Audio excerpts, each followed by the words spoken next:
Hey, what's up everyone? In this video, I'm just real quickly going to go through some of the record quality settings on the Lumix S5 and compare them to the GH5. There's just a few little differences in there that I thought it'd be worth just kind of mentioning and making a video about, so that if you're considering the S5, if you've come from the GH5 considering the S5, there's just a few little differences in there that you might want to take into consideration when shooting video with these Lumix cameras. So if you're new here, my name is Caleb and I've been doing freelance video production since 2012, but this channel is to help you make your own videos, whether you just started or you've been making them for a while, whether you use the GH5 or the S5 or any other camera. If that's something you're interested in, make sure you hit that subscribe button. All right, like I said, there's a few differences when it comes to the record quality settings in here. You know, the S5 is a full frame camera. The GH5 is a micro four thirds camera. And what they're able to do on this full frame on the S5, I really think is pretty incredible when it comes to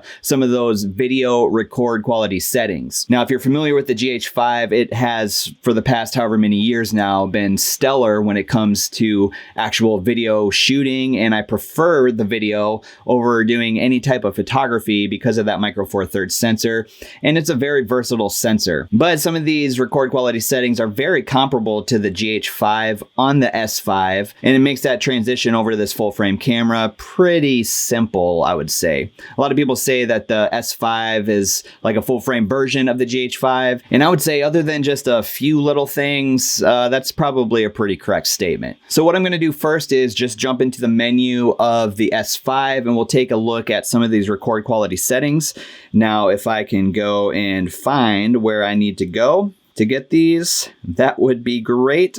And it's in the third menu option under record quality, and that's where we're going to find all of these different settings. And so we're going to go to the very top of this, and the very first thing that you're going to see is a Cinema 4K 60 frames per second option. It's a 420 8-bit, but it is a Cinema 4K option. And one of the things that it's going to do is actually crop into an APS-C type sensor. And so you're not going to have the full frame with this 60 frames per second Cinema 4K option. But the fact that you have a 60 frames per second in a Cinema 4K is great. I love using the Cinema 4K on the GH5. And now I'm just going to bring up the menu on the GH5 and we'll take a look at some of the record quality settings. And I actually have a shortcut set up here. So one of the things that you're going to notice with the GH5 when it comes to the Cinema 4K and a couple of the other options is that the GH5 has that all-I 400 megabytes per second record quality. Let me jump back over to the S5. The S5 does not have that all-I. It's all going to be the Long GOP, which is still a really good quality format, but it's not going to give you the depth of image that this all-I on the GH5 is going to give you. So that's a major note with the S5. If you're a professional shooter and you're shooting for like big presentations or, you know, broadcasts, that type of thing, you might want that all-I 10-bit image, 400 megabytes per second, just for that depth of quality. Me personally, I don't spend a lot of time shooting at 400 megabytes per second. It's a little bit overkill for what I need, and some of my client work is more geared towards social media and web-based stuff, so it kind of gets compressed anyway. But having that all-I option on the GH5, I think, can come in handy in some situations. All right, let me jump back over to the S5 menu.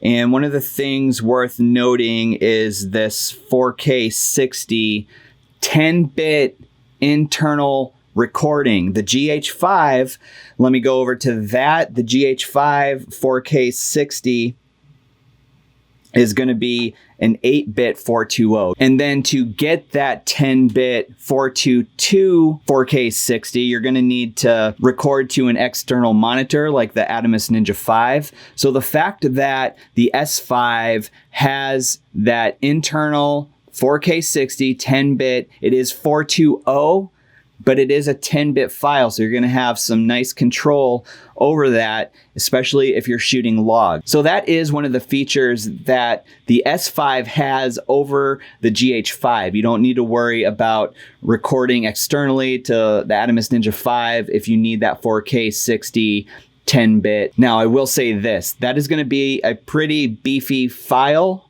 coming out of the S5 when recording 4K 60 10-bit 422 to the Atomos Ninja 5. It's usually in some ProRes format. I like shooting ProRes Lite, and that file is a lot easier to work with when it comes to editing than some of these files that would come like straight off the memory card. All right, so I'm just gonna go back to the S5 and just scroll through some of these record quality settings that you have on there that I will just move pretty slowly through here. You know, there's some of those 30 frames per second. If you're a 30 frames shooter, a lot of different options there. There's the Cinema 4K 422 10-bit Long GOP. Oops, lost it there. There it is. And that is a Cinema 4K 4096 by 2160. I do like that Cinema 4K, and the fact that you have 422 10-bit Long GOP on here, I think is a very good feature to have when shooting videos. Similar to the GH5, you're also going to be able to shoot in process slow motion. The S&Q on the S5 is going to give you HD 1080 up to 100, I believe up to 180 frames per second.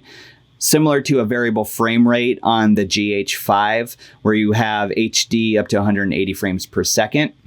But here's just some of those shoot, record quality settings on the S5. Well, that's really all I have for this video. If you have anything to add or mention about the S5 compared to the GH5 and the record quality settings, let me know down in the comments. I'd love to get a conversation started. If you have time, it'd be awesome if you stick around, maybe watch one of these videos that's popping up on your screen right here. Thanks so much for watching, and I'll catch you in the next video.